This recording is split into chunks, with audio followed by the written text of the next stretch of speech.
अवांजी समातुन ताईं radio voice of Sindh London.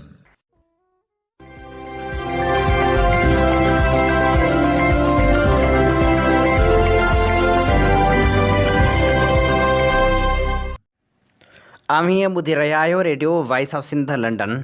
अवांजी ख़िदमत में प्रोग्राम पेश कजे थो ख़बरुनि जी दुनिया। 3 नवंबर 2025 सूमर जे ॾींहुं प्रोग्राम ख़बरुनि जी दुनिया साण करे आऊं अवांजी ख़िदमत में हाज़ुर आहियां जो पंहिंजो मेज़बान हबीब लगारी। सभ खां पहिरियां पेश करियूं था ख़ासि ख़बरूं। शागिर्द अॻवान गनी अमान चांडियो ऐं सरमद मीराणी अदालत में पेश। अदालत पारां आज़ादु करण जो हुकुम, CTD अदालती हुकुम न मञियो। ॿिन्ही अॻवाननि खे ॿीहर खंभे खणी वई। वकील अॻवाननि CTD जी कार्रवाई खे अदालती फ़ैसिले जी तौहीन करार ॾेई छॾियो। एहतजाजी मुज़ाहिरनि जो ऐलान। गनी अमान ऐं सरमद मीराणी जे वारसनि जो कराची में 3 तलवार वटि एहतजाजी धरणो। क़ौमी कारकुननि ऐं क़ौमप्रस्त अॻवाननि हैदराबाद में वाधू वाह वटि नेशनल हाईवे बंदि करे छॾियो। ॿिन्ही जी आज़ादी ताईं एहतजाज जारी रखण जो ऐलान। टंडे ग़ुलाम हैदर भरिसां मोया शहर में क़ौमी अवामी तहरीक जो जलसो। सारियुनि जे आबादगारनि सां नाइंसाफ़ियूं ख़तमु करण जो मुतालबो। सिंध आबादगार बोर्ड कणक जो फ़ी मण इमदादी अघु 4700 रुपया ऐं कमनि जो अघु 500 रुपया फ़ी मण मुक़ररु करण जो मुतालबो करे छॾियो। सिंधियाणी तहरीक पारां 16 नवंबर ते ऐलानियल एहतजाजी मार्च जूं तयारियूं जारी। कंदकोट पुलिस बडाणीवासी 2 नौजवाननि खे खंभे गुम करे छॾियो। वारिस परेशान, आला इख़्तियारनि खां नोटिस वठण जो मुतालबो। सिंध जे तरक़ी पसंद आलिम मौलाना अज़ीज़ुल्लाह बोयो जी वरसी मल्हाई वई। भेटा पेश करण लाइ कंडियारे में तक़रीब मुनक़िद। हाणे पेश करियूं था तफ़सीली ख़बरूं। शागिर्द अॻवान गनी अमान चांडियो ऐं सरमद मीराणी खे CTD पुलिस पारां स्पेशल मैजिस्ट्रेट कराची जी अदालत में पेश कयो वियो, जॾहिं त अदालत पारां गनी अमान ऐं सरमद मीराणी खे आज़ादु करण जो हुकुम ॾिनो। अदालत में कराची बार जो सदर आमिर नवाज़ वड़ाइच, क़ौमी कारकुन ऐं सिंधियन नेशनल कांग्रेस जा अॻवान वॾे अंग में शरीक थिया, जॾहिं त उन मौक़े ते वारिस पिणु मौजूदु हुआ। अदालत में पेश कयल गनी अमान चांडियो जे मथे जा वार पिणु कूड़ियल हुआ। तशदुद बावजूदि हुन जा हौसला बुलंद हुआ, जॾहिं त अदालत पारां ॿिन्ही क़ौमी कारकुननि खे आज़ादु करण जो हुकुम ॾिनो वियो। गनी अमान चांडियो ऐं सरमद मीराणीअ खे आज़ादु करण जे हुकुम बावजूदि CTD अदालती फ़ैसिले ते अमल न कयो। ॿिन्ही ॼणनि खे खंभे खणी वई। CTD पुलिस पारां चयो पियो वियो त अदालत फ़ैसिलो ग़लति ॿुधायो आहे। ॿी अदालत में ॿिन्ही खे पेश कयो वेंदो, जॾहिं त वकीलनि पारां अदालती फ़ैसिले बावजूदि गनी अमान ऐं सरमद मीराणी खे आज़ादु न करण ते सख़्त तनक़ीद कई वई। उन मौक़े ते कराची बार जे अॻवान आमिर नवाज़ वड़ाइच जो चवणु हो त इस सारी सूरत हाल में कोर्ट ने जो उनसे चीज़ों को देखते हुए आईओ से पूछा। आईओ ने 1 तारीख की जो है सुबह के 4 बजे की FIR काटी थी और आज अभी तक एक बयान भी नहीं लिया। उसने एक भी लीगल काम नहीं किया हुआ। कोर्ट ने उससे पूछा कि भाई आपने कोई मुलजमान की जिनको आप कह रहे हैं कि इनकी कोई आपने स्टेटमेंट ली है, इनकी जिनको आप कस्टडी को लेके आए, उसने कोई स्टेटमेंट वगैरह नहीं ली थी, कुछ भी नहीं था। को देखते हुए जैसा आपने जो ये मीरानी है और चांडियो है, इन दोनों को जो डिस्चार्ज किया है। अदालत पारां गनी अमान चांडियो ऐं सरमद मीराणी खे आज़ादु करण वारे ॾिनल हुकुम बावजूदि CTD पारां ॿिन्ही ॼणनि खे खंभे खणण वारे वाक़िए केतिरा ई सवाल उथारे छॾिया आहिनि। गनी अमान चांडियो जे वारसनि पारां चयो वियो आहे त अदालती फ़ैसिले बावजूदि CTD पुलिस नाइंसाफ़ी करे रही आहे। रियासत असांजे नौजवाननि खे आज़ादु करण लाइ तयारु नाहे। गनी अमान जे भाउ एजाज़ जो चवणु हो त जॾहिं जज केस खे कूड़ो करार ॾेई गनी अमान ऐं सरमद मीराणी खे आज़ादु करण जो हुकुम ॾिनो त CTD वटि कहिड़ो जवाज़ हो जो ॿीहर गनी अमान ऐं सरमद मीराणी खे खंयो वियो। CTD पारां आइन ऐं कानून जी लताड़ कई वई आहे। इहो पैगाम ॾिनो वियो आहे त हूअ स्टेट जे आइन ऐं कानून खे नथा मञनि। सुभाणे जॾहिं ख़ल्क़ आइन खे मञण खां इनकारी थींदी त हुन वटि कहिड़ो रस्तो बचंदो। एहतजाजी कैंप ते वेठल गनी अमान जी अमड़ ऐं गनी अमान जी भेण सिंधु अमान जो चवणु हो त अमा ही जेको गनी अमान खे अॼु कोर्ट में रिलीज़ करण जे बावजूद भी CTD वारा न पिया छॾनि, अवां इन बारे में छा मौक़िफ़ ॾींदव? असां इन बारे में इहो ॾींदासीं त अहिड़ो जेको आहे त माना जबर थींदो आहे, अहिड़ो ॾाढ थींदो आहे, अहिड़ो ज़ुल्म थींदो आहे जो माना कोर्ट में पेश करे हिकु जज जेको आहे उहे जज बि हिननि जा विहारियल उन जेका फतवा ॾिनी आहे माना उन ते मोटायूं हुननि खे साॻी जेको आहे त खयूं माना उथी चुरिया आहिनि वाट माना खणी हलिया विया आहिनि। अहिड़ो कहर कंहिंसां थींदो? अञा बि असांखे था चवनि त तव्हां जेको दहशतगर्द आहियो। दहशतगर्द त हे पाकिस्तान वारा पाण आहिनि न जेके हिननि जा जेके कम इहे पिया हलनि था त इहे ई पाण आहिनि। असां त दहशतगर्द न आहियूं, असां त इंसान दोस्त आहियूं। असां सिंध जा पोइ लॻायूं, GM सैद जा पोइ लॻायूं, मुर्शिद लतीफ़ जा, इन में जेको आहे त असां दहशतगर्द आहियूं। बाक़ी ॿी त काई बि असांजी दहशतगर्दी आहे। इहा हालत कई अथनि मुंहिंजे बचे सां जेको आहे त माना पंहिंजे नंढड़ियुनि जे लाइ इलाज जे लाइ उतां खणी वञी ऐं बम कढल आता अथसि त माना हे बम जेको आहे त बेग में हस पर असां जेको आहे त माना हाणे हिन को छा खे टोड़े पियो असांजे पाकिस्तान खे, असांखे रियासत खे, असांजी खे तबाह पियो करे, असांजी खे गुम पियो करे, कुझु न पियो छॾियो। हिननि असां में कुझु छॾियो आहे सिंध में, न की हिननि कुझु को जेको आहे त माना बलोचनि जे बलोचिस्तान में कुझु छॾियो। असां सां जेको हिननि कहर कयो आहे न त असां बसि उन जेको इंतिहा आहे जेको असां सां हिननि ज़ुल्म कयो आहे। ऐं महिरबानी करे मुंहिंजो बचो जेको आहे त मूंखे ॾिनो वञे। मुंहिंजो जेको आहे इंसान दोस्त आहे, बिटाई पढ़ंदड़ आहे, लतीफ़ जो पारखू आहे। मुंहिंजो कोई बि दहशतगर्द कोन्हे, दहशतगर्द हे पाण आहे। हे पाण आहिनि जो ज़ोर ते माण्हू खे बनाइनि था त तव्हां दहशतगर्द आहियो, पर मुंहिंजो पुटु दहशतगर्द कोन्हे। हे पंहिंजा पाण आहे। मुंहिंजो बचो मूंखे ख़ुदा जेको आहे त ॾिनो वञे। हरू भरू असांखे घणी आज़माइश में जेको आहे त न वञनि। जीअं सिंध जीअं लतीफ़। असां मुसलसिल एहतजाज रहियो, हैदराबाद सरापा एहतजाज रहियो, कराची प्रेस क्लब ते हर हिकु फर्द सरापा एहतजाज रहियो ऐं बार बार इहा ॻाल्हि वधाईंदो रहियो त गनी अमान चांडियो खे अलमेलूना हॉस्पिटल प्राइवेट रूम आहे जिते हुनजी पीउ मैच्योर नंढड़ी हिकु मासूम बाशऊर बागयूर बाज़मीर शागिर्द गनी अमान खे कमरे गुम करे छॾियो। गुज़िरियल 5 ॾींहंनि खां वठी असां मुसलसिल हिन मुल्क जा जेके मीडिया जा इदारा आहिनि, सिंधी चैनल जेके आहिनि, उन खां अलावा सोशल मीडिया जेका आहे, मुसलसिल असीं इहा ॻाल्हि वधाईंदा रहिया आहियूं त बाबा गनी अमान अलमेमूना हॉस्पिटल मां कमरे गुम कयो वियो आहे। उन जा सबूत असां वटि मौजूदु आहिनि ऐं कुझु उहे सबूत जिन में उहे दहशतगर्द, जिन में उहे वक़्ती ख़ुदा जेके हुया उहे मौजूदु हुया। उहे पंहिंजूं निशानियूं, उहे पंहिंजा चहिरा ख़तमु करण जे लाइ, पंहिंजा सबूत ठाहिण जे लाइ उहे खणी विया।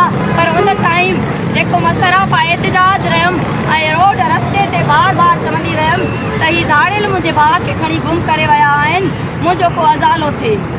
5 ॾियारा पूरी दुनिया जे साम्हूं, पूरी सिंध जे साम्हूं मां रोंदी रहियमि त मुंहिंजो भाउ ही इदारा खणी विया आहिनि, मुंहिंजो भाउ हिन इदारनि वटि क़ैद आहे। टियों ईअं आहे त ठीकु 5 ॾींहंनि खां पोइ कल्ह सिजल ते धारा CTD हिकिड़ी प्रेस कॉन्फ्रेंस जेका आहे, प्रेस रिलीज़ जेका आहे उहा जारी कई आहे।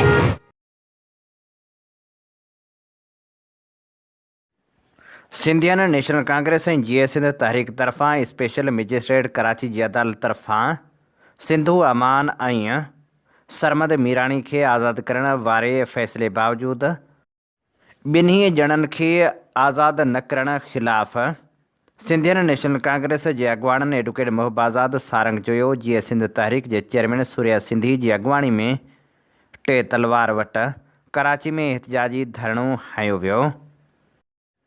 एहतजाजी धरणे में इरफान डाहिरी, नवीद डाहिरी, सोरठ लोहार ऐं ॿिया वॾे अंग में शरीक हुआ। उन मौक़े ते अॻवाननि पारां पुलिस जी कार्रवाई खे आइन जी लताड़ करार ॾिनो वियो।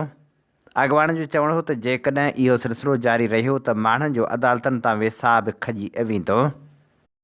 रियासत ज़ुल्म जी इंतिहा करे छॾी आहे। बाशऊर नौजवाननि खे खंभे उन्हनि खे दहशतगर्द करार ॾियण जी कोशिश कई पई वञे, जंहिंजी असीं मज़मत करियूं था। सिंधियन नेशनल कांग्रेस जे अॻवान सारंग जोयो ख़िताब कंदे चयो त गनी अमान ऐं सरमद जो आज़ादु न थियणु अदालत जे वक़ार ते सवाल उथारे थो। अदालती फ़ैसिले बावजूदि ॿिन्ही खे आज़ादु नाहे कयो वियो। हुन जो वधीक चवणु हो त रियासत वतन जे आशिक़नि खां ॾिनल आहे। क़ौमी तहरीक खे नुक़सानु पहुचाइण जे लाइ असांजे नौजवाननि खे खंभे गुम कयो पियो वञे ऐं उन्हनि खे टार्चर सेलनि में वाड़ियो पियो वञे। सारंग जोई जो वधीक चवणु हो त असीं जदोजहद तां कंहिं बि सूरत में हथ न खणंदासीं। असांजी तहरीक जारी रहंदी। हिन रियासत अॼु जेका बरक़रार कई आहे उन बरक़रार हिन रियासत खे नंगो कयो आहे। गनी अमान न सिर्फ़ लतीफ़ जो पार्कू हो, पर गनी अमान सिंध जे अमुन जो पैगंबर आहे। गनी अमान नौजवाननि जो महबूब आहे। गनी अमान नौजवाननि जी ज़हन साज़ी करे पियो।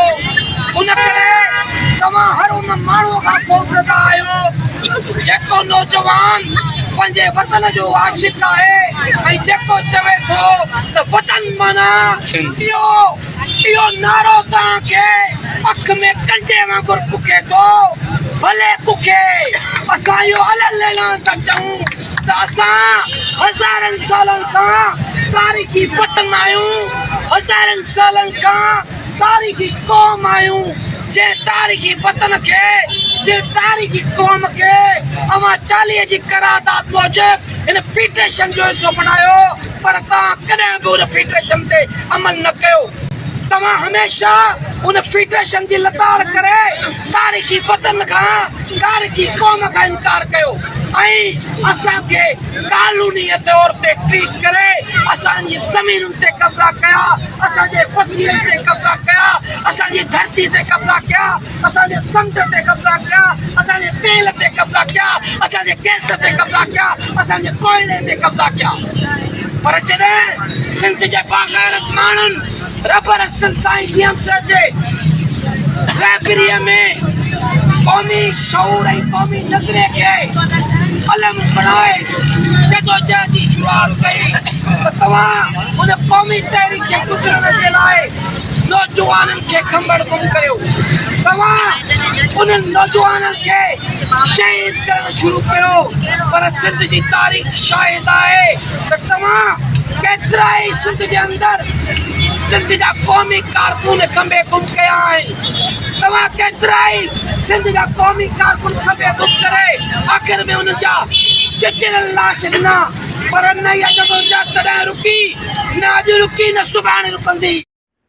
जीअं सिंध मुहाज़ जे मरकज़ी सॾ ते हैदराबाद में वाधू वाह वटि नेशनल हाईवे ते एहतजाजी धरणो हंयो वियो।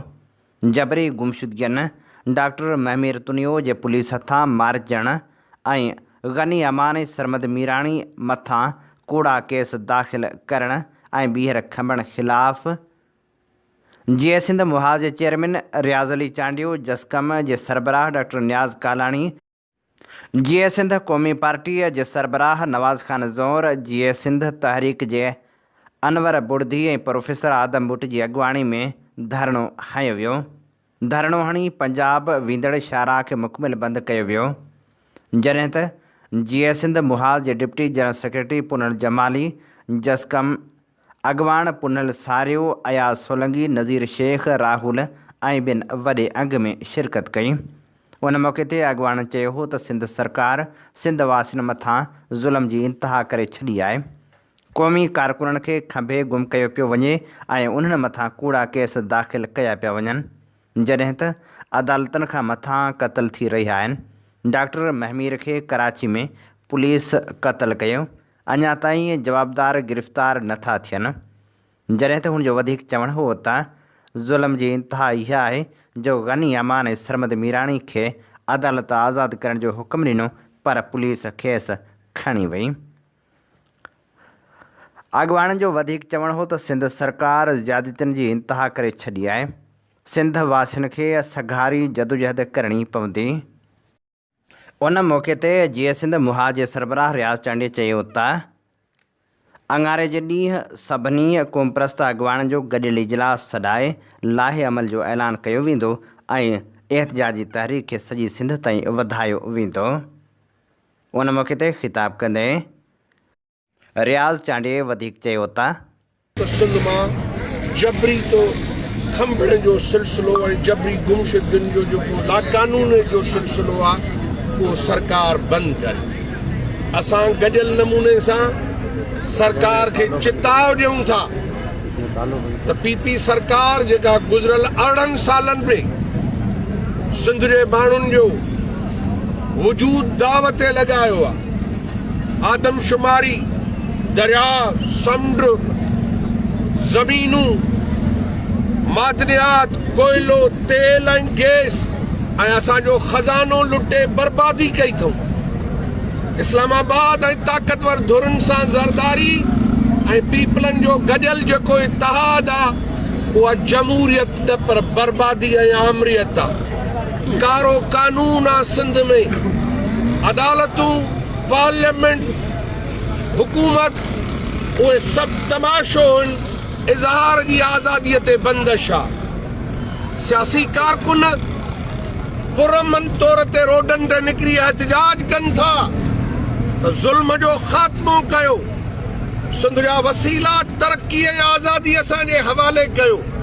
तव्हां असांजा दोस्त खणी शहीद करायो था। इहो सिलसिलो शहादतुनि जो पीपल्स पार्टी जी इहा कारी तारीख़ आहे त मरहूम भुट्टे खां वठी उन दौर में शुरूआत कई वई, शहीद अशोक कुमार खे खंभे गुम कयो वियो। उहो खंभजण जो सिलसिलो ऐं मारण जो पीपल्स पार्टी जे दौर में सराई कुर्बान ख्वाड़ रूपलो चोलियाणी, शहीद मक़सूद खान खे ज़िंदा साड़ियो वियो। जीअं सिंध मुहाज़ मर्कज़ जे सॾ ते सिंध मां जबरी तौर क़ौमी कारकुननि खे खंभे गुम करण वारनि वाक़िअनि ख़िलाफ़ ऐं क़ौमी कारकुननि गनी अमान चांडियो, सोबदार चांडियो, सरमद मीराणी ऐं ॿिनि जी आज़ादी लाइ चूहड़ जमाली में एहतजाजी मुज़ाहिरो कयो वियो, जंहिंजी अॻवानी मरकज़ी वाइस चेयरमैन नवाज़ शाह भाॾाई, मामा रहीम जमाली, मुज़फ़र जोयो, अमजद शाह, ग़ुलाम मुस्तफ़ा जोयो, इख़्तियार जोयो, दिलबर हुसैन शाह ऐं ग़ुलाम मुस्तफ़ा ओठो करे रहिया हुआ। जीअं सिंध मुहाज़ जे मरकज़ी सॾ ते सूबेदार चांडियो समेत क़ौमी कारकुननि जी जबरी गुमशुदगियुनि ऐं कराची पुलिस हथां अदालतनि खां मथां क़तल डॉक्टर महमीर जे क़तल वारे वाक़िए, गनी अमान ऐं सरमद मीराणी मथां कूड़ा केस दाख़िल करण वारे वाक़िए ख़िलाफ़ मोरे में एहतजाजी मुज़ाहिरो कयो वियो, जंहिंजी अॻवानी इबरार मोराई, दानिश मेमण, तहा मोराई, कामरेड फिरी, कामरान आलमाणी ऐं ॿियनि कई। प्रेस क्लब अॻियां एहतजाजी मुज़ाहिरो कयो वियो। ठारू शाह में पिणु क़ौमी कारकुननि एहतजाजी मुज़ाहिरो कयो। जीअं सिंध मुहाज़ जे सॾ ते थियल एहतजाजी मुज़ाहिरे जी अॻवानी कामरेड ख़लील शर, ज़ुल्फ़कार चांडियो, नूर मुहम्मद शर, रूहल अबड़ो, मंसूर अबड़ो, शायान सियाल ऐं ॿिया करे रहिया हुआ। टंडे अलहियार में पिणु जीअं सिंध मुहाज़ पारां एहतजाजी मुज़ाहिरो कयो वियो, जंहिंजी अॻवानी ज़ाहिद लगारी, महताब लुंड, शकील लुंड, नारायण सिंधी, मनोज सिंधी ऐं ॿियनि कई। जीअं सिंध मुहाज़ जे मरकज़ी सॾ ते क़ौमी कारकुननि जे जबरी गुमशुदगियुनि ऐं कराची पुलिस हथां अदालतनि खां मथां क़तल कयल डॉक्टर महमीर तुनियो, गनी अमान ऐं सरमद मीराणी ऐं ॿियनि मथां कूड़ा केस दाख़िल करण ऐं अदालतनि मां ॿाहिरि खंभण ख़िलाफ़ जीअं सिंध मुहाज़ ज़िले शिकारपुर पारां इमरान मंगी, एहसान रिंद, ज़ाहिद कांधड़ो, गुलाब जाफ़री, हमीर मीराणी, शकील ॾेथो, ख़ान मंगी ऐं ॿियनि जी अॻुवाणी में एहतजाजी मुज़ाहिरो कयो वियो। शागिर्द अॻुवाण गनी अमान चांडियो ऐं सरमद मीराणी खे अदालती हुकम बावजूदि आज़ादु न करण वारे वाक़े ख़िलाफ़ वकीलनि पारां एहतजाज जो ऐलान कयो वियो आहे।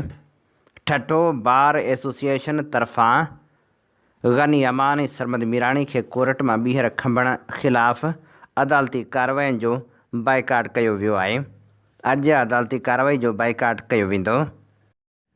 सखर में SUP जो ज़िले इजलास, मरकज़ी सदर ज़ैन शाह ऐं सीनियर नायब सदर रोशन बुरड़ो पिणु शिरकत कई।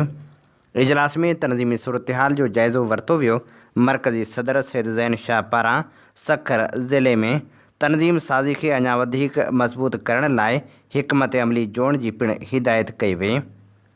पार्टी सदर सैद ज़ैन शाह कारकुननि खे ख़िताब कंदे चयो त मौजूदा सिविल मार्शल निज़ाम जे ख़िलाफ़ 14 नवंबर ते तहफ़ुज़ तहरीक आइन पाकिस्तान तरफ़ां हैदराबाद में जलसो मुनक़िद कयो वियो आहे, जंहिंजी मेज़बानी SUP करे रही आहे। तनज़ीम जा कारकुन उन जलसे लाइ तयारी कनि ऐं भरपूर शिरकत खे यकीनी बणाइनि। कारकुन तयारु रहनि, ईंदड़ 6 महीननि लाइ जदोजहद खे तेज़ करे पुरअमन जदोजहद ज़रिए किरोड़े अवाम खे बेदार करे हिन फ़रसूदा निज़ाम खे डाहे पट कंदासीं। आख़िर में सखर ज़िले जे मुतहरिक नौजवाननि अली अब्बास माको, यासीन जागिराणी, साजिद अब्बासी, सैद ज़ैन शाह ऐं ॿियनि जी क़यादत ते एतमाद कंदे SUP में शमूलियत इख़्तियार कई, जंहिंखे पार्टी सदर तनज़ीमी परचम पाराया। अवामी तहरीक जे मरकज़ी सीनियर नायब सदर नूर अहमद कातियार, मरकज़ी जॉइंट सेक्रेटरी माहनूर मलाह, मरकज़ी मीडिया सेक्रेटरी काशिफ़ मलाह, शेख जमाल बिरहमाणी, चुंगल बिरहमाणी, अमीराम बिरहमाणी, लाल बख्श बिरोही ऐं ॿियनि चयो आहे त सिंध खे टुकरा करणु, कारपोरेट फार्मिंग, केनालनि, मैदनी वसीलनि ते धाड़नि, क़बीलाई दहशतगर्दी, कारोकारी ऐं औरतुनि जे क़त्लनि ख़िलाफ़ 16 नवंबर ते सिटी गेट खां हैदराबाद प्रेस क्लब ताईं सिंधियाणी तहरीक तरफ़ां ऐलानियल सिंध जो वजूद ऐं वसीला बचायो मार्च में वाही पांधी मां सिंधियाणियूं वॾे अंग में शिरकत कंदियूं। इन सिलसिले में असां हिते मुख़्तलिफ़ ॻोठनि जो दौरो कयो आहे ऐं माण्हुनि खे दावतूं पिणु ॾिनियूं वियूं आहिनि। हुन चयो त 27 आइनी तरमीम वसीले सिंध खे टुकड़ा टुकड़ा करण जी साज़िश कई वई आहे। 9 सूबनि जी आड़ में सिंध जो विरहाङो सिंधी क़ौम कंहिं बि सूरत में बर्दाश्त न कंदी। सिंध जी वहदत जी हिफ़ाज़त लाइ सिंधियाणी तहरीक भरपूर जदोजहद कंदी। समूरी सिंध में अवामी सुजागी मुहिम हलाइण खां पोइ 16 नवंबर ते हैदराबाद में हज़ारे सिंधियाणियुनि जो मार्च कयो वेंदो। अॻुवाणनि वधीक चयो त कारपोरेट फार्मिंग जे नाले में काछे ते कब्ज़ो करण जी मनसूबाबंदी कई वई आहे। काछे वासियुनि खे बेदख़ल करे काछे जूं ज़मीनूं गैर मुल्की कंपनियुनि खे ॾिनियूं पियो वञनि। हुननि चयो त पीपल्स पार्टी सरकार सिंध जे ज़मीननि, ॿेटनि ऐं पाणी जा गोरख बि विकिणी छॾियो आहे। गोरख ते बकरियुनि जा वाड़ा ठाहिण लाइ पंजाब जे सरकारी ऑफिसरनि खे हज़ारे एकड़ ज़मीनूं अलाट कयूं वियूं आहिनि। मक़ामी माण्हुनि खे 1 एकड़ बि अलाट नथो कयो वञे। चौपाए माल जे चरागाहनि ते बि कब्ज़ा कया पिया वञनि। गोरख जी तरक़ियाती बजट गोरख जे रोड रस्तनि बदिरां पीपल्स पार्टी जे वॾेरनि जे उताकनि ते ख़र्च कई वञे थी। बदअमनी ऐं फुरनि खे हथी ॾेई गोरख खे मक़ामी माण्हुनि लाइ नोगो एरिया बणायो वियो आहे। SSFC तहत ग्रीन टूरिज़म ऐं कारपोरेट फार्मिंग जी आड़ में काछे ऐं गोरख जे मक़ामी माण्हुनि खां गैर मुल्की कंपनियुनि वसीले फुल लूट कई वञे थी। जॾहिं त अॻुवाणनि मुतालबो कयो त कैटल फार्म्स यानी बकरियुनि जे वाड़नि जे नाले में पंजाब ऐं ॿियनि सूबनि जे सरकारी अमलदारनि तोड़े सिंध दुश्मन जागीरदारनि खे अलाट कयल ज़मीननि जी अलाटमेंट रद्द कई वञे। गोरख जी फितरी सूंहं सां कंहिं बि क़िस्म जी हथ चुरांद सिंधी क़ौम जे हक़ में कॾहिं बि नाहे। सिंध खे टुकड़ा करण वारनि साज़िशनि, कारपोरेट फार्मिंग ऐं डेमनि ख़िलाफ़ 16 नवंबर ते सिंधियाणी तहरीक मरकज़ पारां हैदराबाद में मार्च रथियल आहे। एहतजाजी मार्च जूं तयारियूं हलंदड़ आहिनि। सिंधियाणी तहरीक पारां जागृता मुहिम पिणु शुरू कई वई आहे।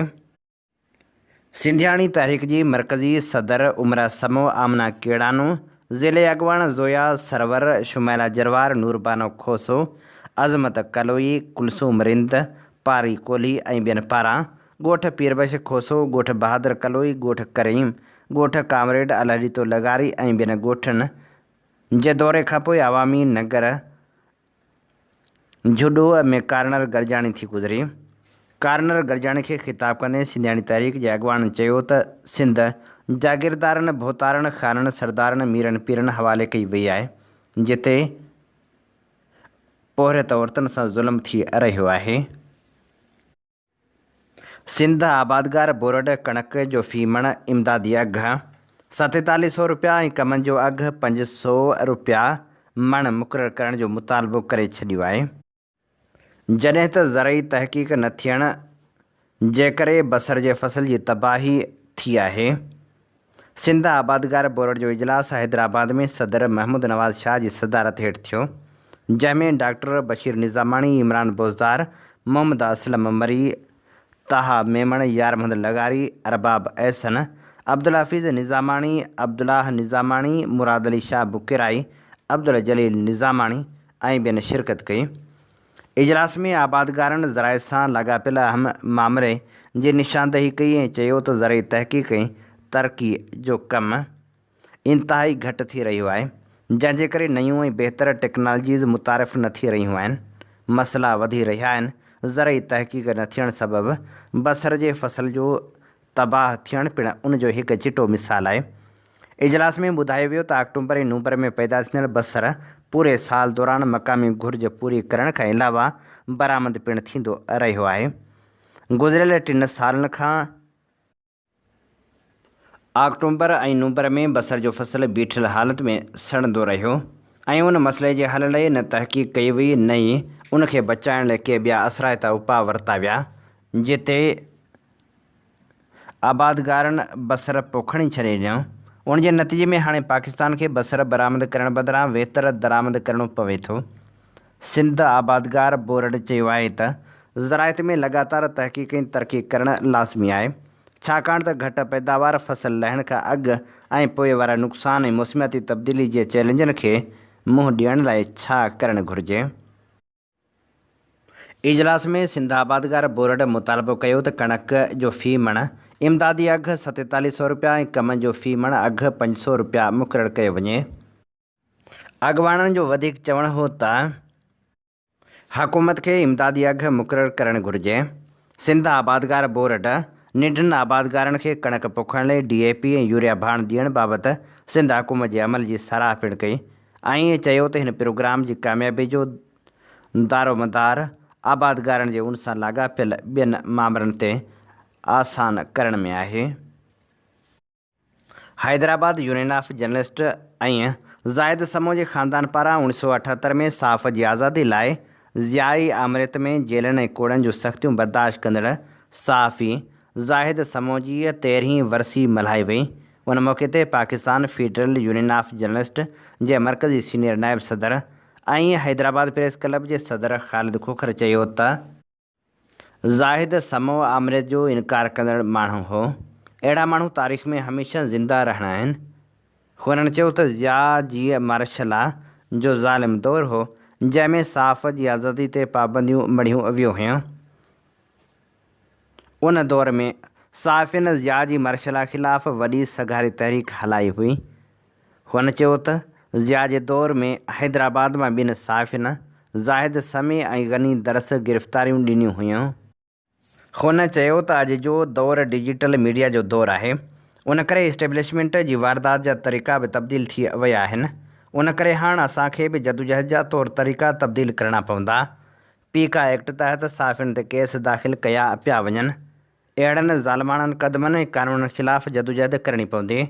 ज़ाहिद समो जहिड़ा किरदार असां लाइ मशल राह बणियल रहंदा।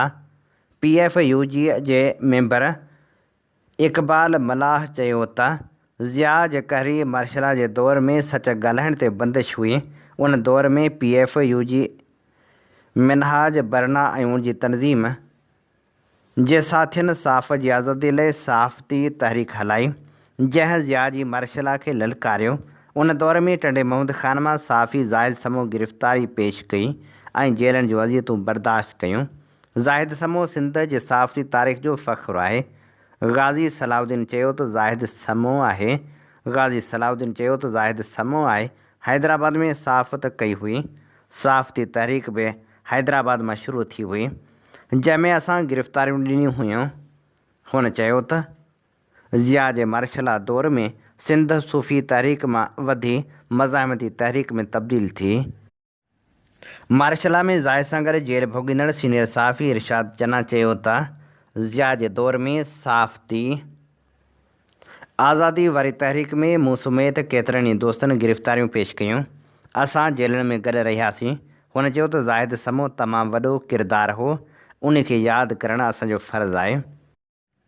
लेखक ज़ुल्फ़कार हालेपुटे चयो त ज़ाहिद समूह हिकु वॾे किवास वारो माण्हू हो, जंहिंमां पंजाब जी ख़ुशबू ईंदी हुई।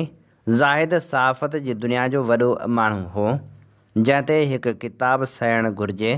ज़ाहिद समूह जे फ़र्ज़ंद शाहिद समूह चयो त बाबा साईं हमेशह ज़िंदगी वक़ार सां गुज़ारण जो दर्सु ॾिनो। बाबा जी वरसी ते उनखे यादि करण ते असां थोराइता आहियूं। टंडे मोहम्मद ख़ान जे शहर मोया में क़ौमी अवामी तहरीक पारां जलसो मुनक़िद कयो वियो, जंहिंमें अयाज़ लतीफ़ पली जे ख़ुसूसी तौरु शिरकत कई। जॾहिं त उन मौक़े ते अॻवाननि जो चवणु हो त सिंध खां ज़मीन दरिया समुंड ऐं मैदानियात खसे सिंध खे निंढे खंड जो फ़लस्तीन बणाइण जी साज़िश कई पई वञे। सिंध जे वतन दोस्त धुरियुनि खे क़ौमी वजूद बचाइण लाइ अॻियां जदोजहद करणु घुरिजे।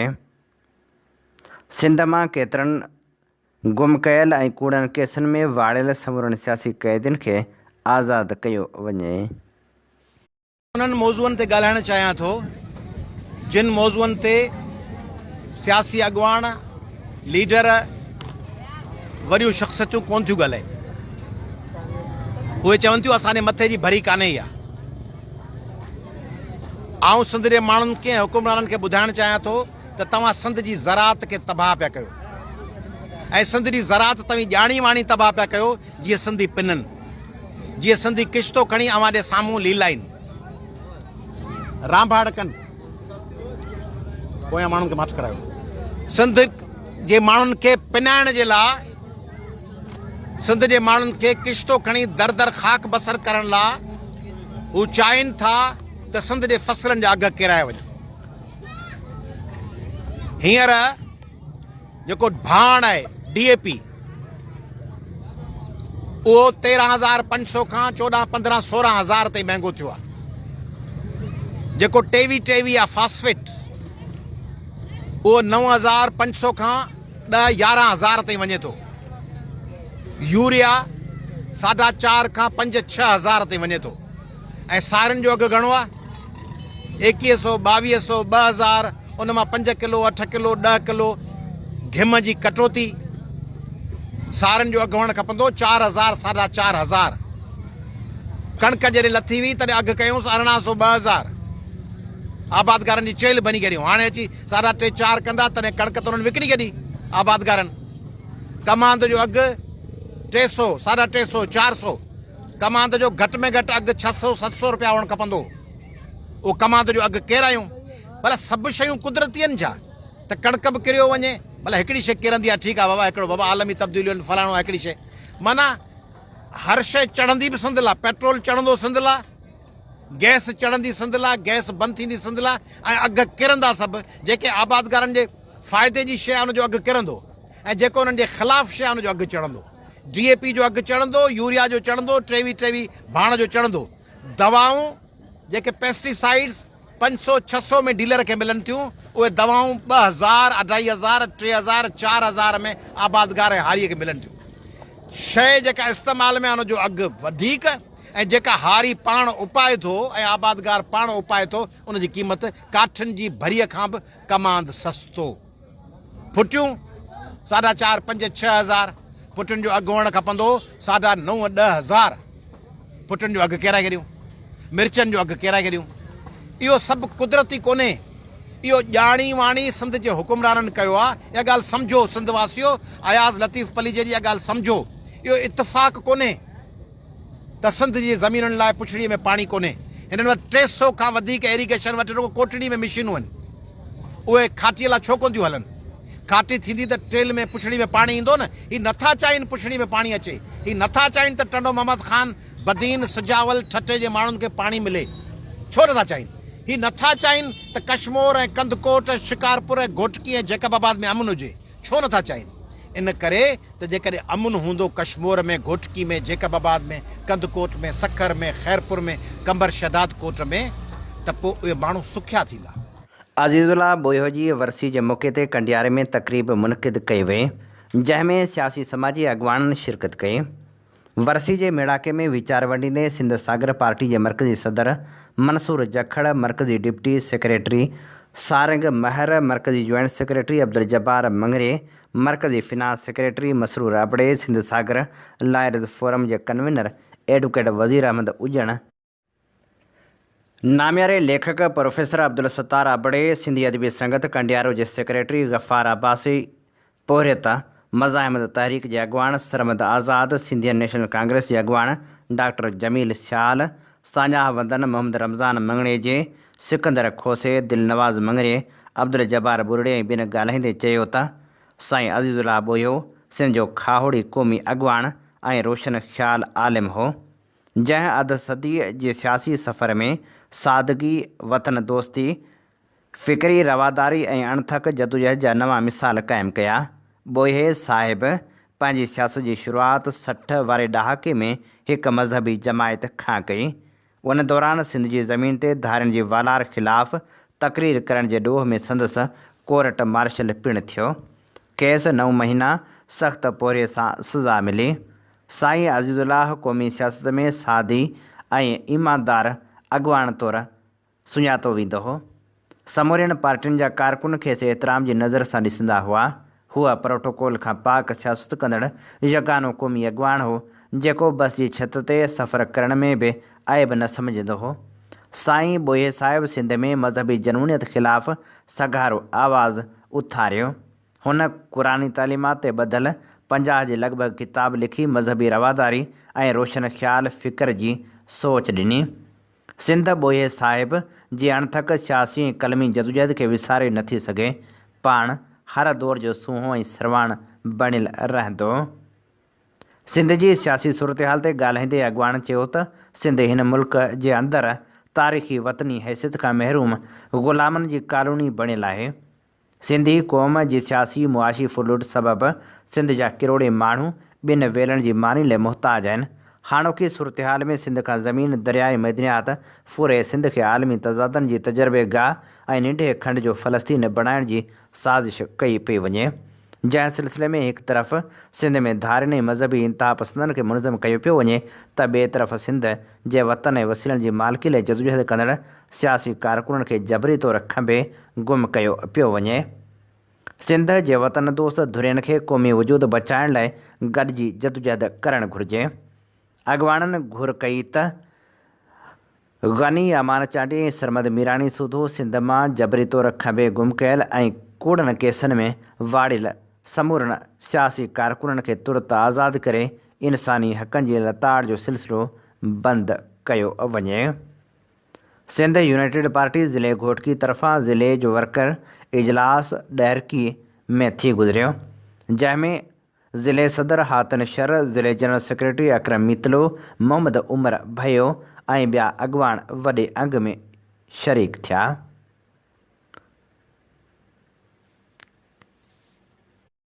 हीअ असीं अवां जी ख़िदमत में पेश करे रहिया हुआसीं ख़बरूं। इन ते ई प्रोग्राम ख़बरुनि जी दुनिया जो वक़्तु पुॼाणी ते पहुचे थो। पंहिंजे मेज़बान हबीब लगारी खे ॾींदा इजाज़त। जेॾहिं पेर तेॾहिं ख़ैर। अवां जी समातुनि ताईं radio voice of Sindh London.